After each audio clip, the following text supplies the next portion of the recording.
Sanbonani, Sanbonani, Southern Africa, Sanbonani, Far Eastern Catholic News, Sanbonani, Radio Veritas, and all you beautiful Catholic media in Southern Africa. This is Kati Dijane, and I'm all the way in my home diocese of the Archdiocese of Cape Town. I'm so excited for this installment episode of my Catholic journey with Kati Dijane. And I have a very special guest this morning, and I've been looking forward to have this sit down with him. And finally, after months of trying to secure this interview, I finally have my special guest this morning. He's the newly installed Archbishop of the Archdiocese of Johannesburg. And I'm so excited to have a conversation with him on various topics.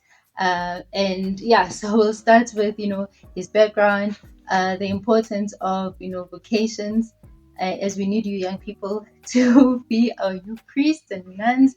And yes, we're also going to talk about the role of media, especially digital media, in the Catholic context and evangelization. And then we will also wrap it up with his message of hope.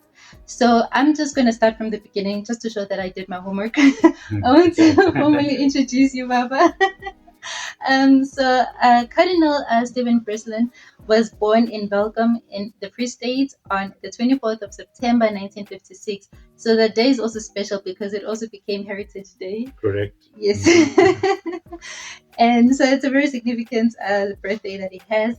And yes, so he studied philosophy at the University of Cape Town and also at John Vianney Seminary. He also partook his studies there to be a priest before he took a break to go to Cape Town for his studies.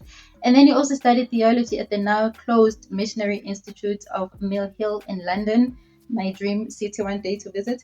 And he was ordained a priest on the 19th of November 1983. And he was appointed bishop of his hometown, his homehood in the Diocese of Kroonstad in 2007. And then in 2009, he was named Archbishop of Cape Town by the late Benedict XVI. And yes, so he's been the president of the Southern African Catholic Bishops' Conference from 2013 to 2019. And he's currently back at the same role as the president of the SACBC. And so in 2023, during his birthday month, Pope Francis elevated him to cardinal priest, making him the third cardinal in the history of South Africa, after Cardinal Wilfred Napier from the Archdiocese of Durban and the late Cardinal Owen McCann, who was also the Archbishop of the Archdiocese of Cape Town. So really, there's a significant merit here. So Your Eminence, thank you so much for gracing us with your time. I hope I did my homework well. Thank you. You did your homework very well indeed. Thank I think, you very much. if I heard correctly, I think you might have said you're sitting in your home diocese of the Archdiocese of Cape Town. I think you did. But we're in Johannesburg, just as people know. Oh my goodness. There's something about Cape Town, Your Eminence, because every time I introduce either a show or everything, I always say I'm from Cape Town. I don't know, maybe. I'm having the same problem at the moment. Okay. My home diocese are the Archdiocese of Johannesburg, but being, a child of Southern Africa, yes, so thank you so much, Your Eminence, for that. So I think for me, the interesting question that I have is, you are a cardinal and an archbishop, Baba. So how do we address you? When we here in Johannesburg, do we say Your Grace or do we say Your Eminence? What do we say? The formal way of addressing a cardinal is Your Eminence. Yes. Or else you can just say Cardinal. Okay. But the very formal way is Your Eminence. Okay. Yes. Okay. And I would like to ask, can I just say Baba to you? Of course you can. Thank you so much, I'm Baba. Baba. I'll say Baba, Yes. so By disclaimer. all means, yes. So I would like to take it a bit back, Baba, to your childhood. Can you paint a picture for us on how it all started for you? Can you give us a backdrop to how your family structure shaped you into the person that you are? Certainly, I come from a very close family, very Catholic family. I'm the youngest of 5 children. My 2 brothers and 2 sisters are still alive and still living in South Africa. And my dad passed away when I was 9 years old, just going on to 10 years old. But my mom was a very, very strong person, and she never remarried. and she worked in order to support the family, to see that we all went to school and got a good education. And I was very privileged to have both of my parents as very good role models of what it means to be Catholic. Interestingly, both of them were converts. My father was Methodist and my mom was Presbyterian. And as with many converts, they became very, very dedicated and committed Catholics. So I was really brought up in a very Catholic atmosphere. I remember very well when I was young of praying the rosary together as the family in the evening, going to confession as a family, going to Mass together as a family, and so on. Of course, losing my father at that young age was difficult, and I think I really felt the difficulty when I hit the teenage years, because I think that's often where the boy really needs to have his father. But luckily, of course, I've been very blessed to have two older brothers who really did become very good role models for me. So I was fortunate as well in being able to go to a Catholic school. I did grade 1 and grade 2, as they are now called, at St. Agnes Convent. And then for the rest of my schooling, I went to Christian Brothers College. And again, to have that Catholic education was really, really a blessing for me. So it was during the course of that, when I got to about standard 8, grade 10, that I really felt very strongly attracted towards priesthood. And I felt that I did have that calling. And when I got to matric, I just felt I wasn't quite sure yet. So I thought before I applied to go to the seminary, I should have a year or two out. So I began studies at the University of Cape Town, as you said. And it was during the time at Cape Town, I was involved in Colby House, the chaplaincy of the university. Father Brian Gaber was the chaplain at the time, and he was a um, very spiritual and deep person, that again gave depth to my faith. And during that time, I felt very, very strongly that no, I am being called to priesthood. And so I approached the Vicar Apostolic in Kroonstad, being my home diocese. There was no bishop at the time, and he accepted me as a seminarian. And so I went off to John Vianney to study philosophy, and then after philosophy took a break from the seminary and returned to Cape Town, completed my degree, and then began theology studies after that. And in a way, you kind of also answered the question that I had in terms of your vocation and, how God whispered to your ear. So, what is it that made you feel that calling? Like, how was that conversation between you and God? Yes, it's a process, I suppose. It's something that is not instantaneous. It's something that grows within you, and it is really an attraction to what priesthood is and what priesthood means. But I think it's also a matter of what do your friends see in you? Because basically, my friends were very surprised.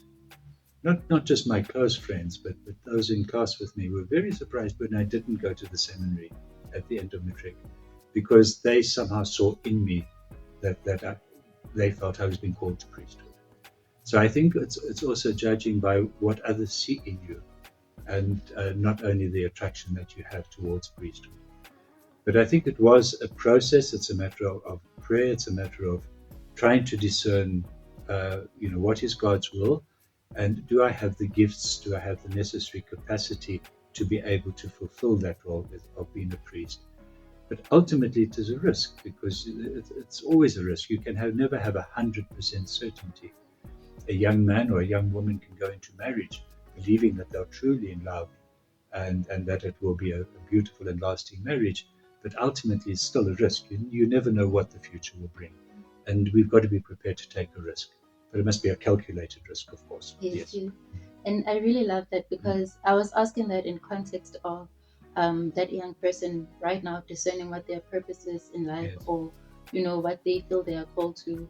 And I think having these conversations, every time I have a conversation with a clergy, I make use of the opportunity, so that maybe they might be inspired by your story in terms of, Yes. yes, maybe I'm attracted by it, and although I have a doubt, maybe my friends see Yes. something in me, like you say. I know I have a friend who's currently in the seminary now for the Dominicans, Yes. whom I've really also, loved, because of the influence that they had Mm. on your childhood. And so with him, the interesting thing with him is that he felt the attraction, but he kind of like ran away from it. Yes. But we Yes. all saw it in him. Like, so I wasn't Mm. surprised when he was like, "Hey, my friend, I'm going now." Yes. People do run away from it sometimes, and God catches up on them. Yes. And it's interesting to see how many actually face a lot of opposition. I never faced opposition from it. I always had the support of my parents, my family. They were always behind me. But I had friends in the seminary whose parents were really, really against them becoming priests. And eventually, of course, the parents do come around normally. But it's tough on them, when you feel very called to a priesthood and you don't have the support of those who are closest to you. Yes, definitely. And I think for me, the interesting thing with him as well is that he's an only child Yes. of Yes. a single mother. So it was like what a sacrifice that she had to also make Yes. for the church. Yes. And so you also have a nickname. Which one? Oh, which one? Yes. The Sut one. All right, Mutalepula. Mutalepula. Yes, in fact, if you go to the Free State of the Diocese of Kroonstad, I mean, commonly that I would be called Mutalepula. There would be many people, at least in the past, who wouldn't even know my real name, my Stephen. They would know me only by Mutalepula. And I remember one occasion I went to a parish, and I was going to celebrate Mass, and there was this young kid there going to serve. We would have been about 12 or something, and he kept on staring at me, and eventually said to me, "Are you really Father Mutalepula? I always thought you were black." He said. It was a surprise to him. Yes, and I love also how the name came about. Yes, can you please share with us how it came about? How everything is just raining. Thank you. Yes, when I was ordained a deacon, the Bishop Renigmeyer, said that it is really necessary for me to learn Sesotho. And even though I'd done a course in Sesotho, the best way to do that would be to go into an environment where people speak Sotho predominantly. And so I was sent to Lesotho, to the Diocese of Leribe. I spent a week or so in Leribe itself, and then I was sent up to a small mission station in the mountains, St. Charles Mission, Hasabochi. And there, a lot of the people, obviously converse in Sesotho, not in English. And I found talking to the kids was very beneficial, because they've got loads of patience, and if you make a mistake, they kill themselves laughing, but then they correct you. And I, in fact, joined the class of Sabi, or grade 2 or something as well, to get some basics of Sesotho. And it was a wonderful experience just to be in that environment for about 3 months. And that's how I picked up Sesotho. But when I arrived there, to cut a long story short, I had this little Volkswagen Beetle that belonged to the Diocese of Kroonstad, and that had been given to me for that purpose. And I drove up to the mission up these mountains, and as I arrived at the mission station, it began to rain. And the sister came out to greet me, and she said, I know your name, it is Mutalepula. And it's stuck ever since. Yes. And also on your ordination, it was raining. Yes, indeed. And my ordination, it was raining, and you might have noticed when I came to Johannesburg, it started to rain quite a lot. So he is indeed Mutalepula. And I think for me, that was the interesting part of the comments that I would get from the videos that you have graciously allowed us to take of you, and I would see the comments, Mutalepula, like, I have to ask that question. So can you please take us now into your priestly journey? So from the moment you were a priest 42 years ago, how has your pastoral and leadership role impacted your personal relationship with God? So what were some of the challenges and highlights that make you feel close to God and kind of like make you wrestle with God over the years? I've always been a priest in a parish situation. I spent my first year as an assistant priest in the parish of Saizerville and Constantia in Kroonstad, town itself. And after that, in the parish of Makiliketla, Winburg, Tiernis and Masilo, and so on. So after 2 years of being assistant, I became a parish priest and served in various different parishes. until I went back to Welkom itself, my hometown, and was parish priest of Tabong Parish, Our Lady of the Rosary, and St. Barbara's. And so I've always really served in township parishes. Occasionally I've had a small white community or so, as it was in those apartheid years. I think that for me, I'm really a parish priest at heart. I loved parish work. I loved the busyness of a parish. I loved all the groups that were meeting, the liveliness, because our parishes are alive. They're vibrant. They're exuberant with the faith. Looking back over the years, and as bishop as well, I've always felt that I've gained far more from the faith of our parishioners, the faith of the people that we serve, than I've actually given to people. I've really met inspiring, deeply committed people who are serving God, who are deeply in love with God, and families who are really so close together, bound together by our Catholic faith. And they really have inspired me and continue to inspire me to this day. And that has been an enormous amount of strength for me in my priesthood and as a bishop, knowing that I'm not doing this alone. Not everything depends on me. I've got all these people around who have got such goodwill and who are more than prepared to help and to build the church and to build the kingdom of God. Of course, you always get some difficult people, some people who are very critical and overcritical. That's the experience of every priest in every parish. And sometimes that can disturb you. That can sometimes make you feel, what is the point of this? I'm trying my best, but people are just, not giving the support. But I think that for every person, and the way I've looked at it, is for every negative thing that has happened to me, there have been at least 10 blessings that have happened at the same time. And I think that that is absolutely true. There are far more blessings than negative issues. How would you describe your leadership style? And I'm asking this in context of this is a third diocese that you are shepherding, Yes. Having started at Kronstadt and then the Archdiocese of Cape Town. So over the years, have you had to kind of navigate, maneuver, or change how your leadership style is?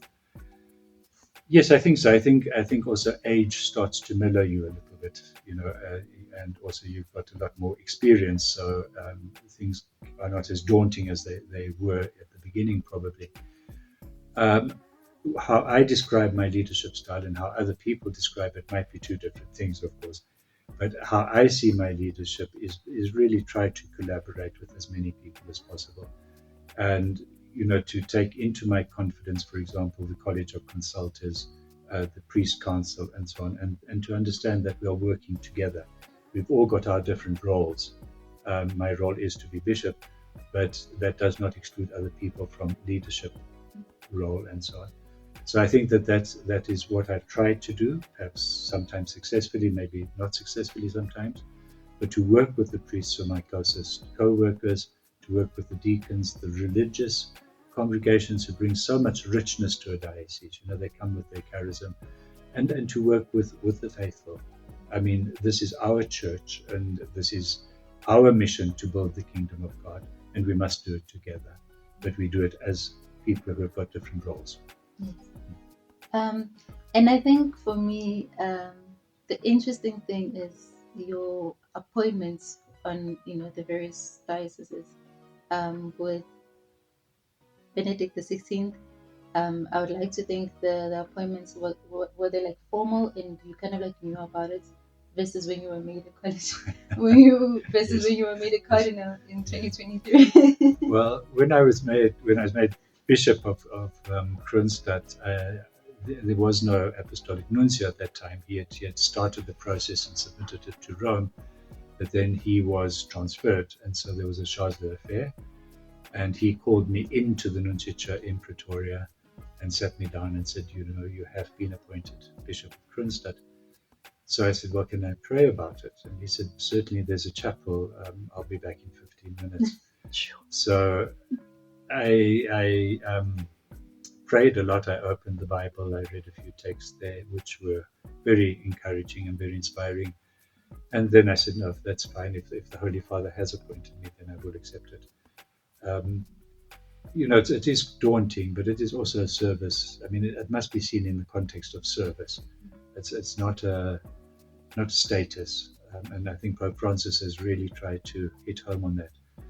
So yes, in that way I was informed when I was transferred to Cape Town. I remember it very well. It was a Friday evening. I had returned that morning from South Sudan on a solidarity visit, and the nuncio at the time phoned me and said, "You have been appointed to Cape Town." It came as a tremendous shock because I hadn't anticipated or expected that at all. And so I accepted that as well. When I was appointed cardinal, I hadn't a clue. I hadn't a clue. And I think the story is quite famous now that it was a Sunday afternoon, and at about 20 to 1 or so, I got a text message from somebody in Thailand saying, "Well, it's lovely to know there's another red hat in South Africa," which I didn't quite understand. And then our communications officer, Sheila Perez, phoned me and said, "Is it true?" And I said, "Is what true?" And she started laughing that you've been made a cardinal. And I said, "Well, I know nothing about it." But then, of course, the news broke and it went onto the internet and so on. When I was appointed Johannesburg, again, I was approached before that and told that I have been appointed to Johannesburg. Would I accept the appointment? And I accepted it.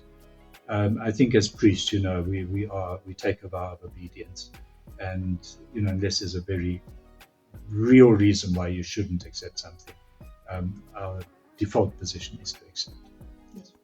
And this conversation, I have young people in mind, hopefully, watching it. So I would like for you to please share with us what your role entails and how big the role is in the Southern African context for the young person watching. So what do you do as cardinal?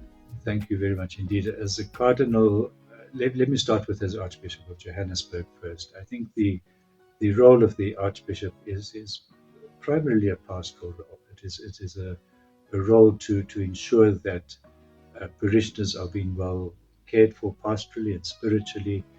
It's to ensure that there's evangelization, the proclamation of the gospel that is happening, that we are proclaiming God's kingdom.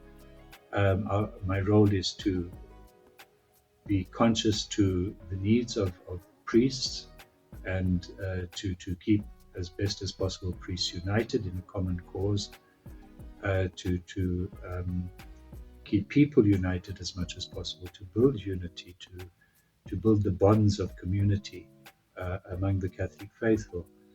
And this involves all those different roles I was talking about, the faithful, the deacons, the religious, the priests, and so on. So it's a pastoral role. It's also an administrative role. There's a lot of administrative work to it as well. I spend a lot of time listening, I think, and a lot of time talking to people. I have a lot of meetings normally during the course of the day, and I meet different groups. And it's all trying to keep things moving and going forward, trying to be, to build the Archdiocese to be the sort of church that Christ wants us to be faithful to the teachings of the gospel. My role as president of the conference, of course, is different again. That is to try to guide and to lead the bishops' conference to address the issues that are facing us as church in Southern Africa. And don't forget that it's Eswatini, Botswana, and South Africa in our conference. And to address the challenges, to address the issues of the day, we mustn't forget that the church is also at the service of society. And so we try to address the issues that are facing people in our context, things like poverty, unemployment, and so on. It's not that we can find solutions to that, but we can also dialogue with government, dialogue with business to say, how can we move forward? Because what is happening now is not right. And we need to, therefore, to try to find solutions. As Cardinal, my role then becomes universal, not only local. It is local in the sense that I must make myself available to the whole of the conference area, because I'm the Cardinal with Cardinal Napier for Southern Africa. And therefore we try to be able to be available as best as possible to other parts of South Africa as well, not just Johannesburg now. And then it becomes universal because I'm a member of the Dicastery for the Cause of Saints in Rome, but also as a cardinal, we are meant to be the special advisors of the Holy Father and to try to have a global vision of the church and the global vision of what are the challenges that people are facing and the church is facing throughout the world. Okay. Does that make sense? It does Yes, make please. sense. And I think for me, the interesting question that I developed as you were talking is you are among 29 cardinals from Africa. Okay, I didn't count them, but I take your word. Yes, that's according to homework Yes, that I did. yes. Have there been challenges unique to Southern Africa that you have taken to Rome pertaining to the issues that we're facing, unique to Southern Africa and also Africa, and how are you as a global community of cardinals trying to address these issues that we have before? Yes, I think that for us as cardinals of Africa, we would normally meet in SECM in the meetings, because SECM is the body that brings bishops together from all the countries of Africa. And since I've been cardinal, there hasn't been a second plenary session. That will happen this year, and therefore I will be meeting with all the cardinals of Africa at that meeting. But before the synods and so on, we normally have special meetings of the cardinals. And I think that we do bring, obviously, Southern Africa has got its own particular problems that are not common to other parts of Africa. But I think South Africa and Southern Africa is really seen as being pivotal for Africa itself. That Southern Africa is still seen by many as the gateway into the rest of Africa. And I think that we do have a very unique role to play in Africa of reconciliation, of trying to bring people together.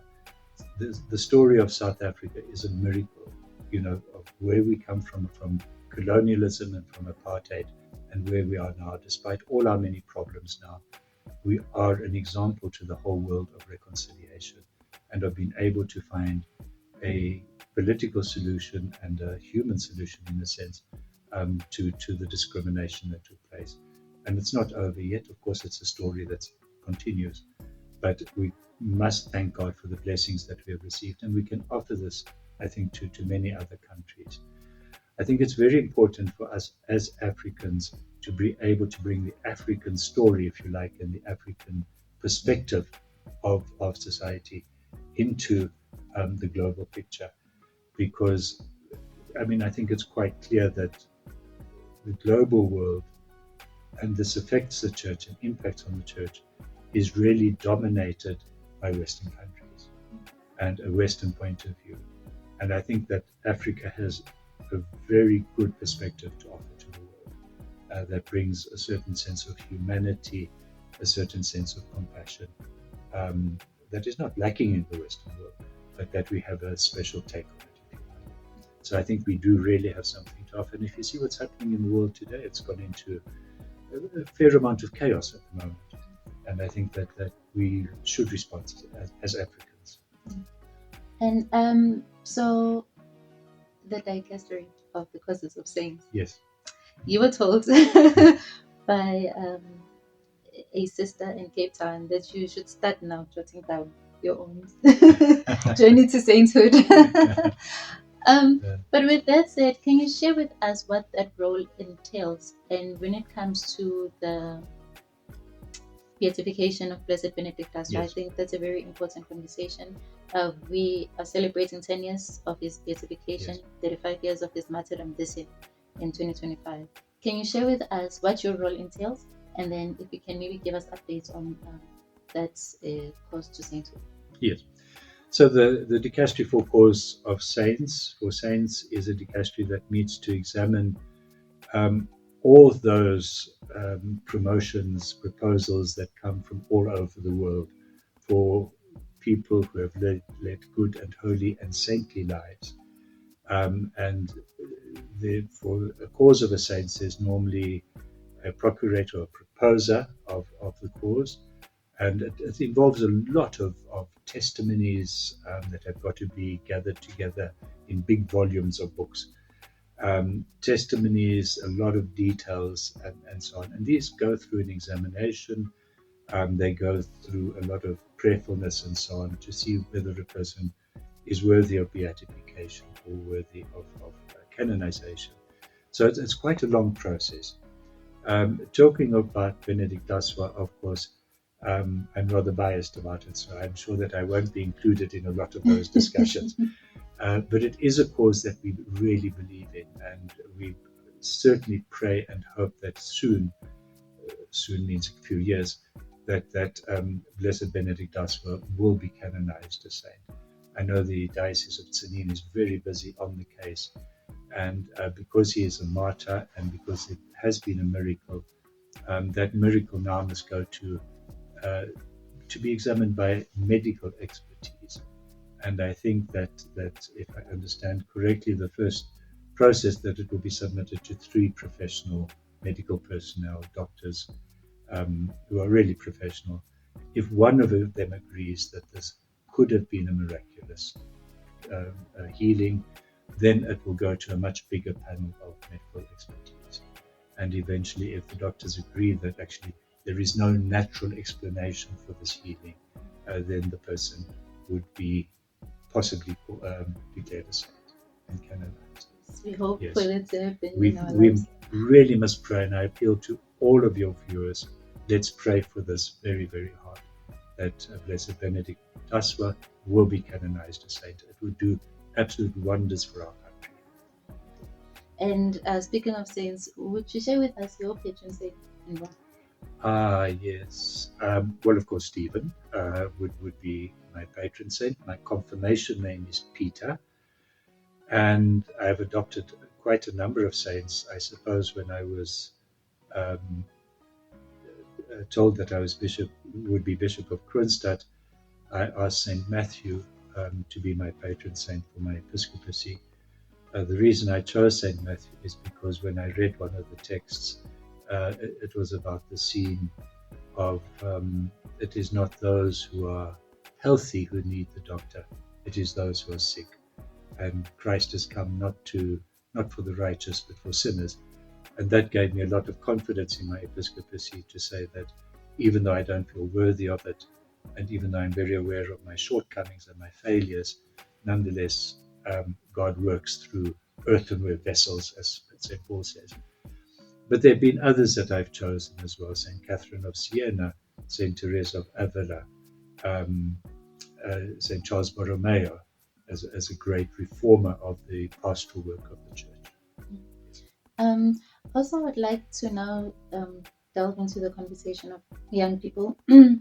Can you share with us your view or perspective of how active young people are in Southern Africa?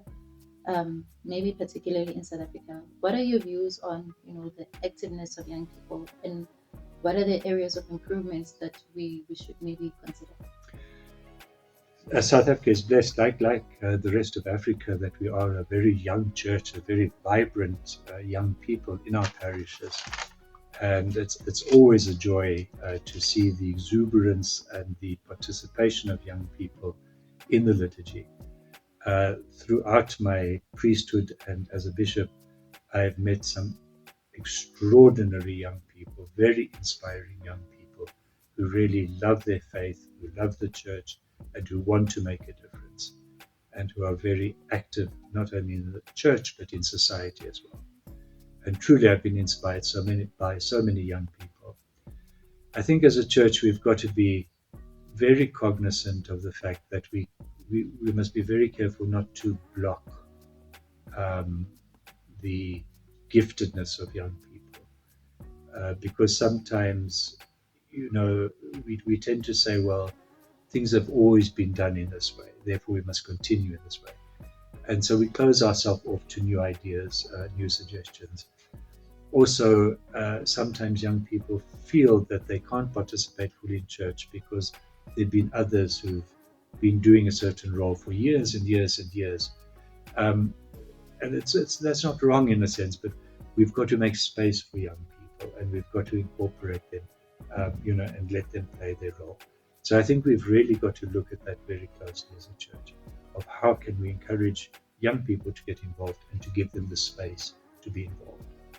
I would like your advice as well for young people who have gone through challenges, whether it's unemployment, and especially the young people who maybe have experienced challenges in their various vocations, maybe into the priesthood, maybe they had to return for certain reasons, or even marriages maybe not working out. So that young person who really feels despondent and feels like they don't have a place in society, and who have a struggle now with the relationship with God. Can you Yes. maybe share a message or two? Certainly, I think young people in general face many, many challenges today that I did not have in my youth. I think that the peer pressure that young people face is enormously strong, and it's very difficult for young people to develop a strong sense of self. I think because of peer pressure, and we try to, so many young people would be fearful of what their peers would say and so on. So they never develop or struggle to develop their own sense of self to be able to stand on their own 2 feet. I think also in the society where young people are very often not as supported as they should be. I've spoken about my own family and how supported I have always been and still am by my family. And yet, so many young people don't grow up in that environment. And so, when they are struck by some sort of tragedy, unemployment, or there's some, they fail matric exam or something, very often I think they don't have those support structures to help them get through those difficult times. And there again, I think their participation in church can be a help to them. Very often, when I do confirmations, I do speak to the confirmandee to say that there will be tough times in your life, but you've got to have the inner strength and the determination to get through them, that perseverance. Because while things can go very low and they can be very, very bad and there are dark days, things do improve again and we can get through those periods of time. So I think that the church must try to give support to young people through their youth ministry. And I think that also we need to really encourage young people to understand that things don't always work out as we hope they would. There will always be disappointments. And the fact of the matter is that we mustn't give up. God still has a role for us that might be different from what we expected, but we've got to try to fit in with God's plan for us as best we can. And pertaining to the passionate ministry of my media, the role of media in evangelization with the church. Um, are you happy with how media in Southern Africa is taking shape in terms of evangelization? And what would your advice be to digital missionaries, especially in the context of social media, where now there's a possibility of a spread of misinformation or disinformation? So, what would your advice be pertaining to how now people are getting more into the space of evangelization through social media? So, can you guide us in terms of how we should, put the church first in terms of what we do? Thank you very much. I think anything that anybody puts on social media, even if it's just among your group of friends, should in fact not be contrary to your faith, at least, and not contrary to what you believe, because the faith is the most important thing to us. I think in terms of am I satisfied with media in South Africa and its role in evangelization, I think that there are many positive things that are happening. Yourself, for example, and Catholic News, I think that's a very positive thing. The Southern Cross, Radio Veritas, these are all very, very positive things. Um, Generally speaking, I think that South African media is a lot better than other places. I greatly fear, the sort of denigration, this descent into nastiness within the church. You see it in some of the blogs where people are just dehumanized, even if they oppose a particular point of view. That it's become very divisive and very ideologically driven. But I think in South Africa we haven't reached that point, and God willing, we will never reach that point. I think young people have a great role to play in being digital missionaries. Previously, when talking to some young people, I've tried to challenge them to say, um, social media is a new continent, if you like. It's got to be evangelized. We must be the evangelists of it. So put Christ onto social media, evangelize people through social media, and make a difference to make the world a better place through social media. Above all, we've got to be so careful of not bullying people, of not calling people names, of not putting out negativity. There's so much negativity in the world, yet our faith is positive. Let's put out what is positive, what is encouraging to people, what is upbuilding to people. So I would encourage, we all use social media these days. Let's be positive about it. Let's bring Christ into the picture and promote the values of our faith, of unity, of peace, of justice, and harmony among people. Thank you so Tying much. the bonds together. Definitely. Okay. Thank you very much, Kati. Thank you so much. And I would like to, I'm about to finish the interview, but I would like us to talk about your message of hope. So we're in the Jubilee of Hope. What is your hope for the diocese for Southern Africa? And then if we can also tie that to a message of hope as our theme for the Jubilee 2025. Thank you very much indeed. Can I just say before I answer that question that I've been a priest now for 43 years and I don't regret it for 1 minute. There have been tough times, and there have been very tough times, but that's life. So I think for myself, the source of my hope certainly is my faith and my priesthood. I feel so blessed by God for having called me to be a priest and to try to be of service to the pastoral and spiritual needs of people. I am so grateful to him for that. I think that because we are people of faith, we do have a message of hope, and people are thirsting for hope at the moment. So I think we must take very seriously the challenge to be pilgrims of hope, to bring the good news into the lives of people, and to try to inspire people that our hope lies not in materialism, not in individualism, but in building the bonds of community. And our faith hopes in our belief that God is present among us and that God is working through us for a better world.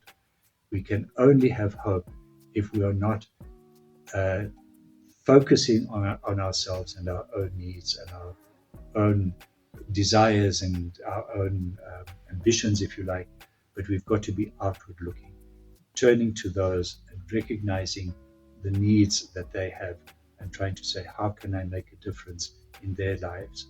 In the Gospel of today's Mass, we heard about the rich man and Lazarus. And the great sin of the rich man was that he was indifferent to the needs of Lazarus. He didn't kick him, he didn't beat him up, he didn't do anything nasty to him, but he didn't do anything to help him either. He was indifferent, he didn't recognize the needs. The more we can recognize the needs of other people and try to be empathetic and compassionate towards them, the more hope that we will have for the future. That is beautiful. Thank you so much, Your Eminence, Baba. Thank you. And I just want to know, outside of the many caps that you wear, including the red one, what do you do to unwind? What are the favorite things that you like doing outside of the church? Thank you very much. I've got 2 dogs, and I love walking the dogs, and that is a great joy. I enjoy walking very much. I used to go to gym, but for various reasons I don't do that anymore. Perhaps laziness. But I enjoy walking. I enjoy reading, and occasionally a good movie on TV. But I try to be quite selective about it. I'm not into violent movies anymore. To give me something upbuilding, it's better. Yes. Okay. And I think also the other question I have is, since you have Suthunyana nje blood. Innate. What is your favorite Suthu hymn? Oh, there are so many. Kabelo Yaka would certainly be one of them. Some of them to Our Lady. Asilitabu, of course, the Paschal hymn. The hymns to Our Lady, the Sacred Heart hymns are beautiful. I can't quite remember them all at the moment. You must remember I'm rusty. Yes. In the past, I could say we'll sing number 52 of the Suthu hymn. Number 52, Kitsepile, that's my favorite. Kitsepile, that's it. That's why it's stuck in my mind. But I could do that, 126. I knew all the hymns and so on, yes. But I got a bit rusty with it, yes. And your favorite prayer, like devotional prayer? I suppose for myself, my favorite way of praying is just to be quiet with God, just to be to have meditation and so on. But the prayers that I do love are again largely Marian prayers. My mind is going to Regina Caeli, for example, um, Angelus. Um, the one I can't remember at the moment, but that as well. The Memoralia. Sorry, this is old age. So those prayers would certainly be a great comfort to me and a great source of inspiration to me. I love the Stations of the Cross, of course, and meditating on the passion and death of Jesus. Yeah. And what would you like to be remembered for? I suppose I would like to be remembered for as somebody who's made people feel a little bit better in their lives. Does that make sense? One day, when you meet God, is there anything that you would like to ask Him or tell Him? I would like to know from God, especially about the thief that was crucified with Jesus.